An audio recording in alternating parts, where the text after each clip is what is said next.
Deus virtutum convertere et Domine converte nos. Respice de celo et vide et visita vineam istam et protegeam quam plantavit dextera tuam. Illustra faciem tuam et salvierimus. Benedicat vos omnipotens Deus, Pater, et Filius, et Spiritus Sanctus. You know what happened last Tuesday that made millions of people around the world break down and cry? Pope Leo XIV walked into a room that hadn't been opened in 62 years. And what he found there shook him so hard that his hands wouldn't stop trembling for 3 days straight. I'm talking about the Vatican Secret Archives Level 7, the place where they keep the stuff that's so sensitive, even cardinals don't get to see it. But here's the thing, Pope Leo XIV didn't care about protocol anymore. He'd been losing sleep for months. And it all started with a single letter that arrived at his desk on a rainy Monday morning. The letter was from Sarah Martinez, a grandmother from Phoenix, Arizona. Her handwriting was shaky, like she'd been crying while she wrote it. Your Holiness, it began. My grandson Tommy has been asking me the same question for 3 years, and I don't know how to answer him anymore.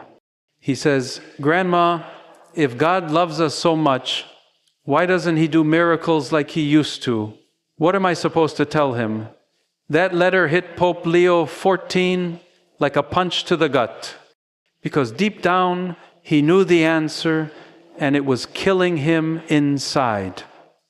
See, Sarah's letter wasn't the only one. Every single day, hundreds of similar letters poured into the Vatican. Parents asking why their prayers felt empty. Kids wondering if God had forgotten about them. People begging to know if miracles were real or just fairy tales from Bible times. Pope Leo XIV would read these letters late at night in his private study, and each one felt like a knife twisting in his heart because he knew something these people didn't. Something that had been locked away since 1962. Something so powerful that 3 different popes before him had sworn to take it to their graves. But this pope was different. Leo XIV had grown up in the streets of Brooklyn before joining the priesthood.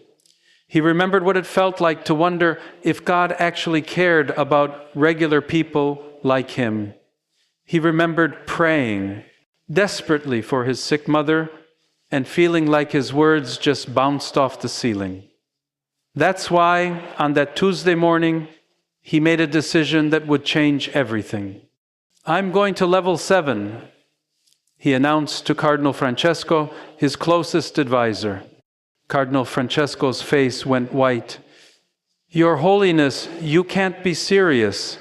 The files down there, they're classified for a reason. What reason? Pope Leo XIV shot back, his voice rising. What possible reason could justify keeping God's work hidden from his people? The cardinal's hands were shaking now too, because it would change everything. The way people see the church, the way they see themselves, the way they see God. Pope Leo XIV finished. Maybe it's time for that change. The walk down to level 7 felt like it took forever. Each step echoed through the narrow stone corridors, and Pope Leo XIV's heart pounded so loud he was sure Cardinal Francesco could hear it. They passed door after door, each one marked with dates and cryptic labels until they reached the very last one. The label read, Operation Sacred Heart 1962-1963. Cardinal authorization required. Pope Leo XIV's hands trembled as he inserted the master key. The lock clicked open. with a sound that seemed to echo through his very soul. Inside the room, filing cabinets lined every wall, stretching from floor to ceiling. Dust particles danced in the dim light, and the air smelled like old paper and forgotten secrets. But it was the first file that caught his attention. It was thick, bulging with documents, and written on the cover in faded red ink were the words, "Testimonies of Confirmed Miracles." Civilian population, confidential. Pope Leo XIV's breath caught in his throat. Civilian population. That meant regular people. Not priests or nuns or church officials, just ordinary folks. With shaking hands, he opened the file. The first document was a typed report dated the 15th of March, 1962. It began, Father Miguel Rodriguez reports from San Pedro Village, Guatemala, yesterday witnessed unprecedented event. Local woman Maria Santos, age 23, mother of 4, approached dying child not her own, suffering from advanced tuberculosis. Child given last rites previous day. Woman knelt, prayed aloud for 10 minutes. Child's breathing normalized within minutes. Full recovery confirmed by Dr. Robert Chen, Methodist Medical Mission, no medical explanation. Pope Leo XIV's legs went weak. He grabbed the edge of the filing cabinet to steady himself. Cardinal Francesco, he whispered, "How many files are there?" The cardinal's voice was barely audible. "Thousands, Your Holiness, from every continent, documented, verified, authenticated, and we've kept them secret for 60 years. The decision was made to protect the Church's authority. If people knew that God worked just as powerfully through a peasant woman in Guatemala as through us," Pope Leo XIV felt something break inside his chest. All those letters, all those people wondering if God cared about them, all those children asking their grandparents why miracles didn't happen anymore, they did happen. They never stopped happening. The Church just decided to hide them. He pulled out file after file, document after document. A factory worker in Detroit, whose prayers stopped a massive explosion, saving hundreds of lives. A teenage girl in Mumbai whose touch healed her neighbor's blindness. A truck driver in rural Texas who prayed over a car accident scene and watched paralyzed victims walk away. Each testimony was signed, dated, verified by multiple witnesses, often including doctors and government officials. These weren't rumors or folklore. These were documented miracles performed by everyday people whose only qualification was faith. Pope Leo XIV sank into a chair, his head in his hands. For 60 years, the Church had let people believe they weren't good enough, holy enough, or special enough for God to work through them. They'd hidden the truth that would have given millions of people hope, purpose, and unshakable faith in God's love. "Your Holiness," Cardinal Francesco said quietly, "what are you going to do?" Pope Leo XIV looked up, and for the first time in months, his eyes blazed with absolute certainty. "I'm going to tell them the truth." And the next 3 days felt like the longest of Pope Leo XIV's life. He barely slept, barely ate, and spent every waking moment reading through file after file of hidden miracles. Each testimony felt like a small earthquake in his heart, shaking everything he thought he knew about faith, about the Church, about God's relationship with ordinary people. Cardinal Francesco tried everything to talk him out of it. "Your Holiness, please think about what this will do to the Church's credibility. People will ask why we kept this secret for so long. They should ask that question."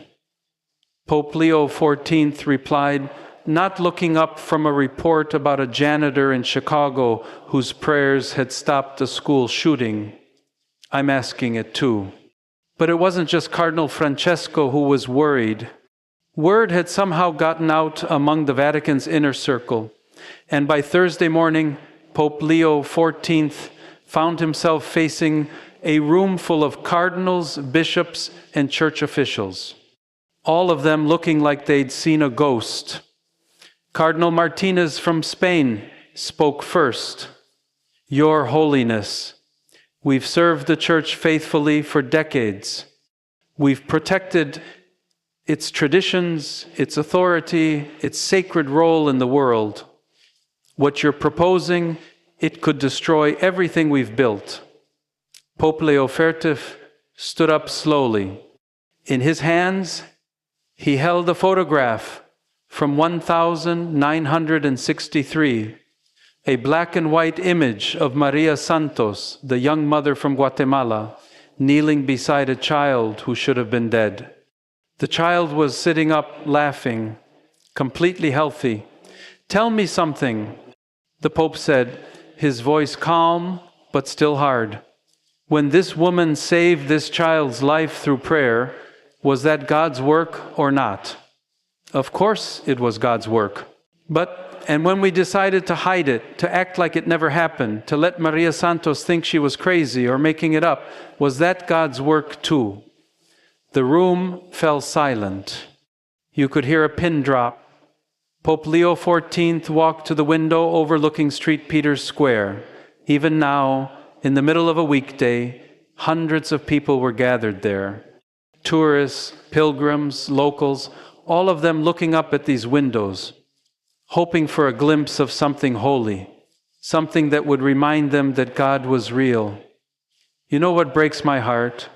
He said, still looking out the window. Those people down there, they think God stopped doing miracles. They think the age of divine intervention ended with the apostles. They pray, and when nothing obvious happens, they wonder if God even hears them. He turned back to face the room. But God never stopped. People like Maria Santos, like factory worker James Mitchell in Detroit, like teenager Priya Sharma in Mumbai, they've been God's hands and feet and voice this entire time. And we've been telling the world that only we can access the divine. Cardinal Francesco tried one more time, but Your Holiness. What about church doctrine? What about the role of ordained clergy? What about the woman who touched Jesus' cloak and was healed? Pope Leo XIV interrupted. Was she ordained? What about the centurion whose servant Jesus healed from a distance? What about the Samaritan woman at the well? Jesus didn't check their credentials before he worked through them. He picked up another file, this one from Brazil, 1967. Listen to this. Father Antonio writes, I was prepared to perform last rites for 17 people in our village who contracted a mysterious fever. Local woman Isabella Cruz asked if she could pray with them first. I almost said no. What could she do that I hadn't already tried? But something in her eyes made me step back. She knelt with each person one by one and prayed in a way I'd never heard before, not reciting liturgy or formal prayers, but talking to God like He was right there in the room with her. By morning, all 17 were completely healed. I tested their blood myself. The fever was gone. Not just the symptoms, but every trace of the illness. The local doctor called it impossible. I called it God. Pope Leo XIV set the file down gently. Father Antonio writes that Isabella never asked for credit, never told anyone outside the village, never even mentioned it again. She just went back to her life, taking care of her family, trusting that God would work through whoever he chose, whenever he chose. The room was still silent, but something had shifted. Pope Leo XIV could see it in their faces, the dawning realization that maybe, just maybe, they'd been looking at this all wrong. "I've been reading these files for 3 days," he continued. 3 days of documented miracles performed by housekeepers and teachers and farmers and mechanics, people who never went to seminary, who don't know Latin, who would probably be nervous just shaking hands with a bishop. And you know what they all have in common? He paused, letting the question hang in the air.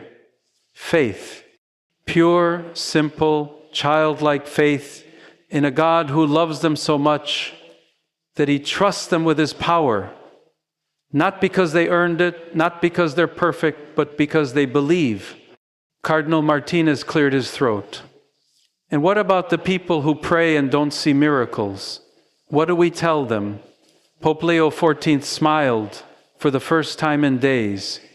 We tell them the truth that God hears every prayer, answers every prayer, but not always in ways we expect or understand. We tell them that sometimes the miracle isn't physical healing. Sometimes it's strength to endure, or peace in the storm, or the right words at the right moment, or simply the assurance that they're loved beyond measure. He looked around the room one more time. Brothers, we have a choice. We can keep protecting our secrets and our authority, or we can trust God's people with the truth about how much He loves them and trusts them. We can keep pretending that God needs our permission to work through His children, or we can celebrate the fact that He's been working through them all along. The silence stretched on, but Pope Leo XIV knew his decision was made. I'm calling a press conference for Sunday morning right here in St. Peter's Square. It's time the world knew what God has really been up to. By Saturday night, word had leaked. Somehow, reporters had gotten wind that something big was coming and St. Peter's Square was buzzing with activity. News vans lined the streets, camera crews set up equipment, and journalists from every major network in the world waited with barely contained excitement. But inside the Vatican, it felt like a war zone. Pope Leo XV sat in his private study, surrounded by stacks of the files he'd spent the week reading. His phone hadn't stopped ringing. Cardinals from around the world were calling, some begging him to reconsider, others demanding to know what he planned to say. The most painful call came from Cardinal Thompson in New York. "Leo," he said, using the Pope's first name like they were still young priests together. "I've known you for 30 years. You're not a reckless man. But this feels reckless. What if people lose faith in the church? What if they stop coming to Mass, stop following church teachings? What if we lose our ability to guide them?" Pope Leo XIV closed his eyes. Cardinal Thompson was a good man, a friend, someone whose opinion mattered. "Michael," he said softly, "what if they've already lost faith? What if they've stopped coming because they feel like God is distant, unreachable, only available through official channels? What if our authority has become a wall between people and their Creator?" There was a long pause. "You really think this is what God wants?" "I think God wants His children to know how much He loves them. I think He wants them to stop feeling like second-class citizens in their own faith." I think Pope Leo XIV's voice caught. I think he wants them to stop writing letters asking if he's forgotten about them. After hanging up, Pope Leo XIV walked to his window. The square below was filling up, even though it was past midnight. People were camping out, sleeping in sleeping bags and makeshift shelters, all waiting for whatever announcement was coming. That's when he saw her. An elderly woman, probably in her 82nd, sitting alone on a small folding chair near the fountain. She had gray hair pulled back in a simple bun and wore a faded blue coat. Her hands were folded in her lap, and her lips were moving silently. She was praying. Something about her reminded him of Sarah Martinez, the grandmother from Phoenix, who'd written that first letter about her grandson Tommy. Maybe it was the way she sat, so patient, so hopeful, like she'd been waiting her whole life for something. Pope Leo XIV made a decision that would have horrified his security team.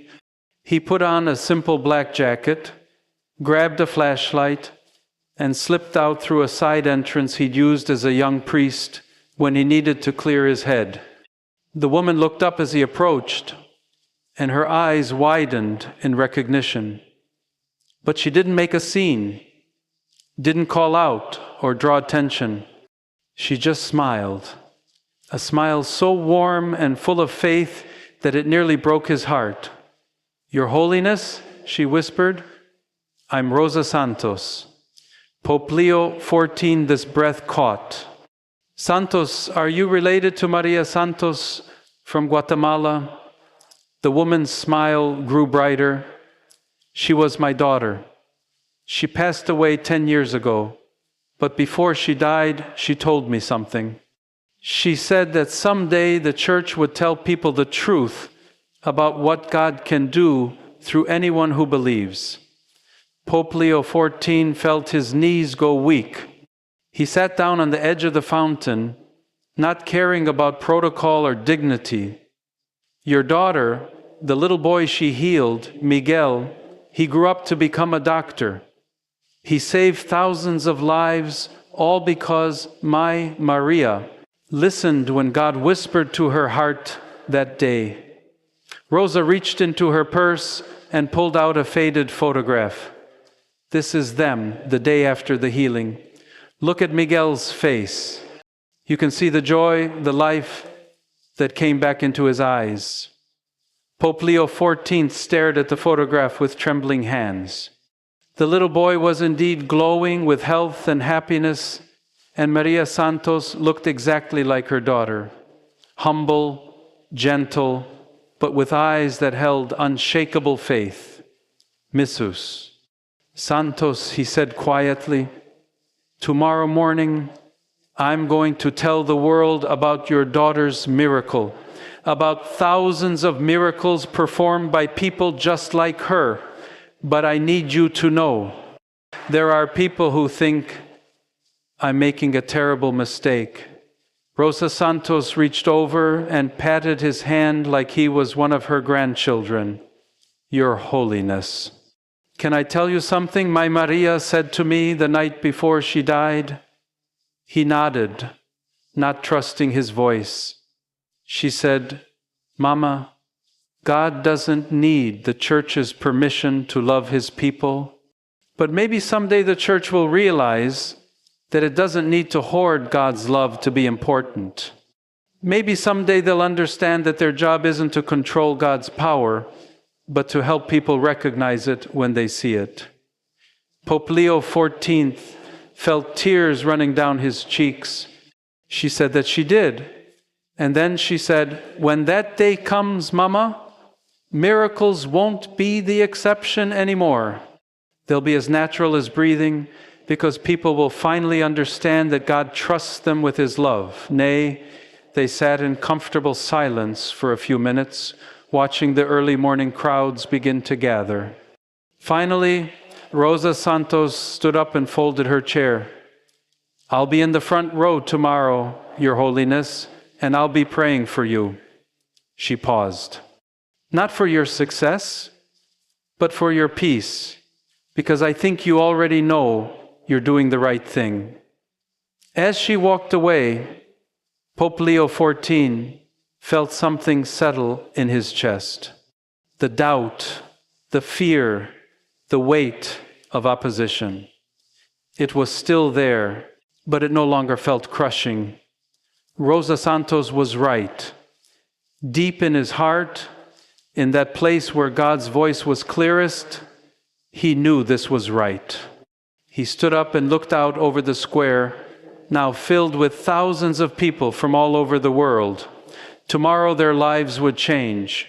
Tomorrow they would learn that God had never stopped believing in them.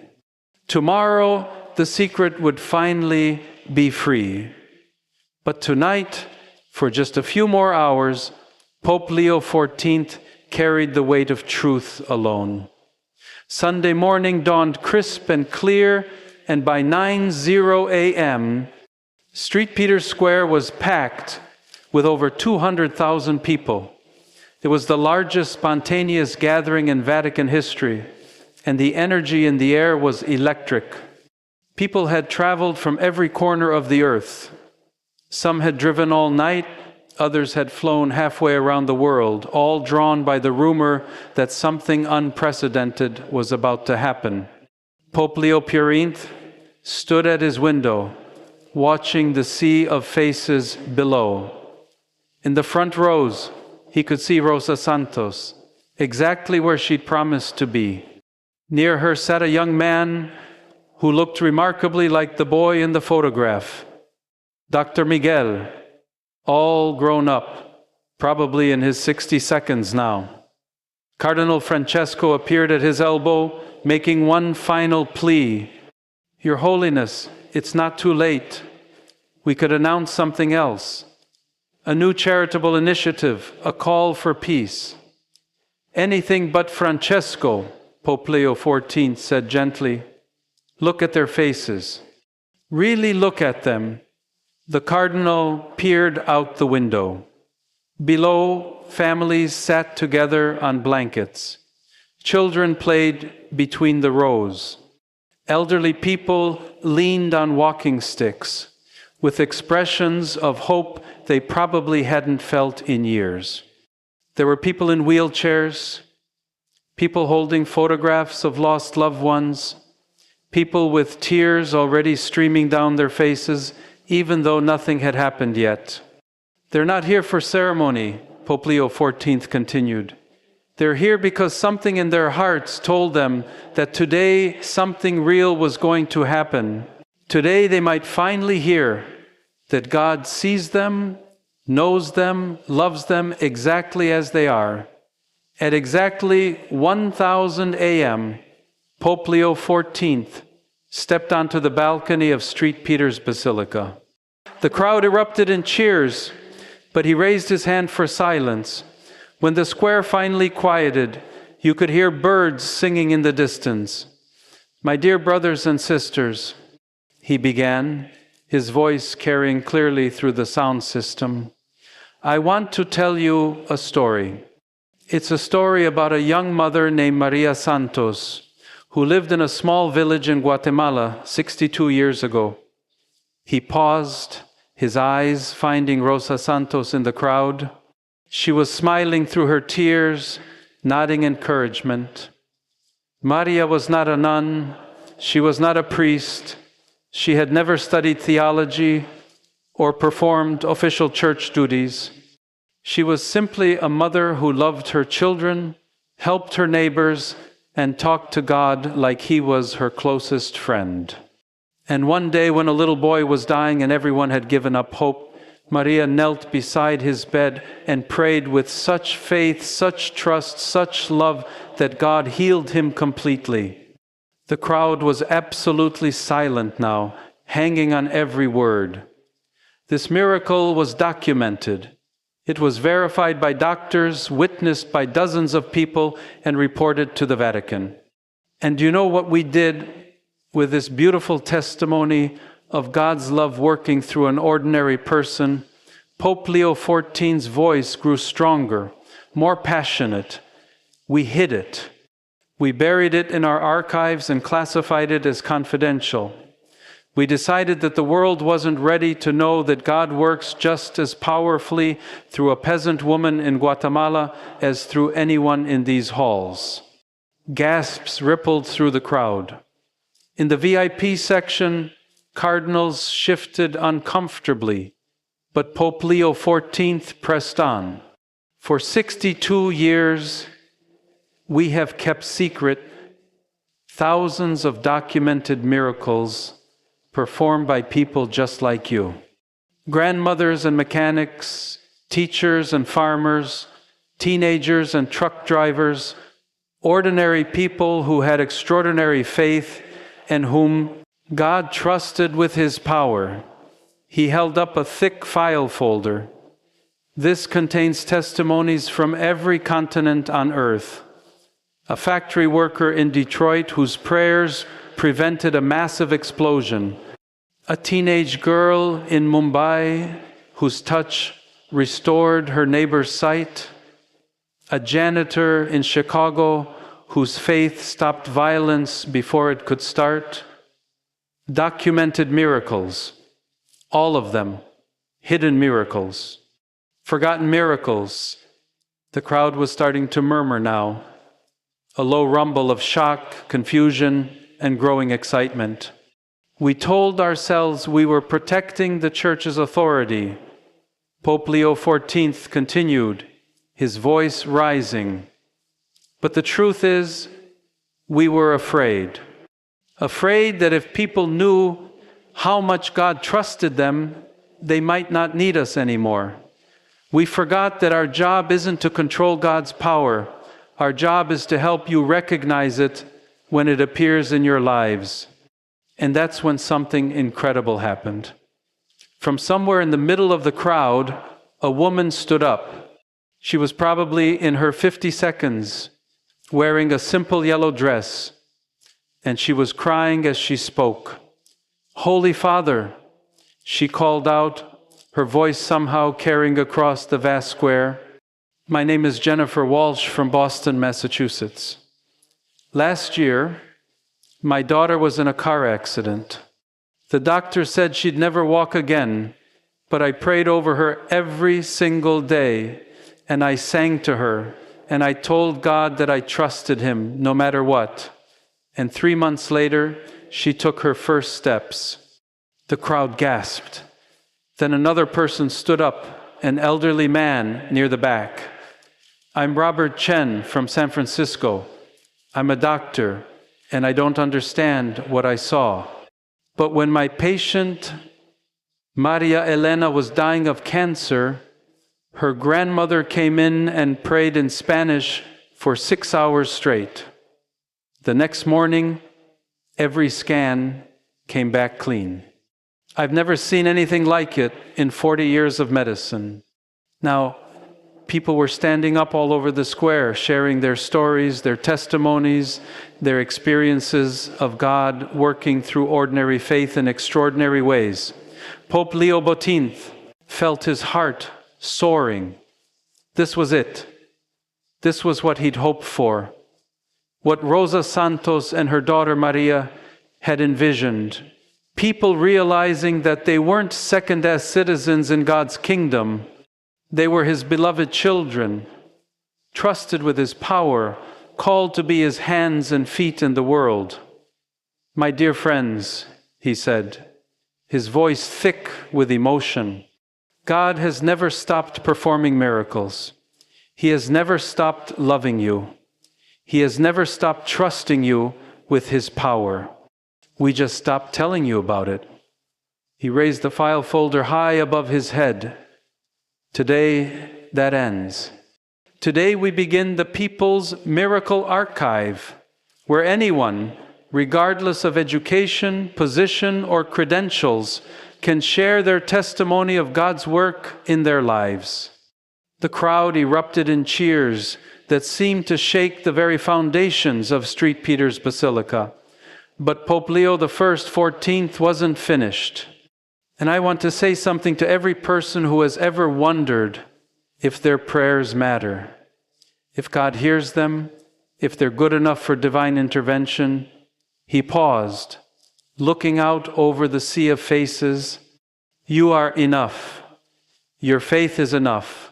God's love for you is more than enough. The crying started then, not just from a few people, but from thousands upon thousands of voices, a wave of emotion that swept across the square like a cleansing rain. In the weeks that followed, what the media dubbed Miracle Sunday, something extraordinary happened to the Catholic Church, something that none of the worried cardinals had expected. Instead of people leaving the church, they came flooding back. Churches around the world reported attendance increases of 300%, 400%, even 500%. But these weren't people coming to sit passively in pews. These were people coming to share their stories, to pray for each other, to discover what God might want to do through them. Pope Leo XIV received over 1 million letters in the first month alone. But these letters were different from the ones that had started his journey. Instead of desperation and doubt, they overflowed with hope, gratitude, and testimonies of newfound faith. "Your Holiness," wrote David Martinez from Denver, "I haven't been to Mass in 15 years. Ever since my wife died, and I decided God had forgotten about people like me. But after watching your speech, I remembered something. The night before my wife passed, she squeezed my hand and told me she could see angels in the room. I thought it was the medication talking. Now I realize it was God letting us know that death wasn't the end. I'm back, Holy Father, and I'm bringing my grandchildren with me." The Vatican's new People's Miracle Archive crashed within hours of going live, not from technical problems, but from the sheer volume of people wanting to share their experiences. Stories poured in from every corner of the globe, in dozens of languages, from people who had been carrying these miraculous moments in their hearts for years, decades, sometimes their entire lives. Sarah Martinez, the grandmother from Phoenix, whose letter had started it all, flew to Rome with her grandson, Tommy. When they met Pope Leo XIV in person, Tommy asked the question that had been burning in his 8-year-old heart. Papa Leo, does God really do miracles through kids too? Pope Leo XIV knelt down to Tommy's eye level. "Let me tell you about a little girl named Lucia from Portugal who saw visions of Mary when she was just your age. Let me tell you about Samuel in the Bible, who heard God's voice when he was even younger than you. And let me tell you something very important, Tommy. God doesn't look at how old you are or how tall you are or how much you know. He looks at your heart." Tommy's eyes went wide. "So if I pray for my friend Jake who has autism, God might really help him." God is already helping him, Tommy. Sometimes through doctors, sometimes through teachers, sometimes through good friends who care enough to pray. The question isn't whether God will help. The question is whether you're ready to be part of how he helps. 3 months later, Pope Leo XIV received a video from Tommy's school. It showed Tommy and Jake playing together at recess, with Tommy patiently helping Jake join in the games and making sure no one teased him. At the end of the video, Jake looked into the camera and said, "Tommy is my best friend. He prays for me every day, and it works because I'm not scared at school anymore." But perhaps the most powerful moment came 6 months after Miracle Sunday, when Dr. Miguel, the little boy Maria Santos had healed all those years ago in Guatemala, returned to his village to establish a free medical clinic. The funding came from donations inspired by his story, and the staff was made up of both medical professionals and local people who had witnessed miracles in their own lives. Pope Leo XIV traveled to Guatemala to bless the clinic's opening. As he stood in the same village where Maria Santos had knelt beside a dying child 62 years earlier, He was surrounded by 3 generations of the Santos family. Rosa was there, now in her 90 seconds, but still sharp as a tack. Miguel was there with his own children and grandchildren, and scattered throughout the crowd were dozens of people who had been touched directly or indirectly by Maria's simple act of faith. Your Holiness, Miguel said during the ceremony, my mother Maria never knew that her prayer that day would be hidden away in Vatican files. She never knew it would take 6 decades for the world to hear about it. But I think she would say the same thing today that she said to me when I was a boy. Mijo, God's timing is perfect, even when we don't understand it. Maybe the world needed to be ready to hear that miracles aren't about being special, they're about being willing.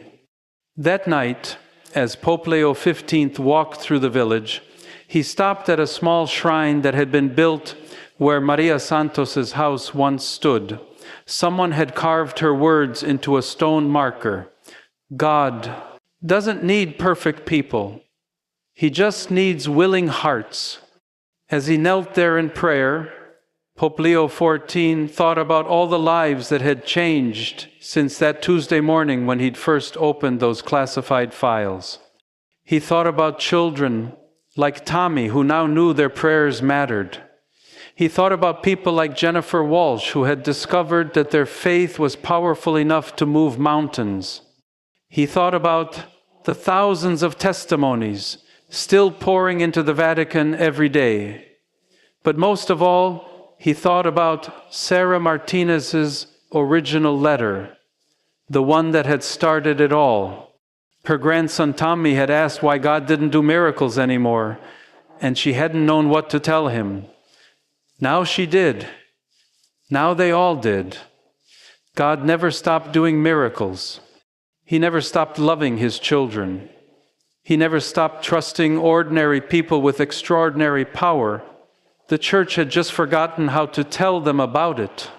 As Pope Leo XIV walked back toward his simple lodging for the night, he could hear the sounds of celebration continuing in the village square, people sharing stories, praying together, laughing with the joy that comes from knowing you are seen, known, and deeply loved by the Creator of the universe.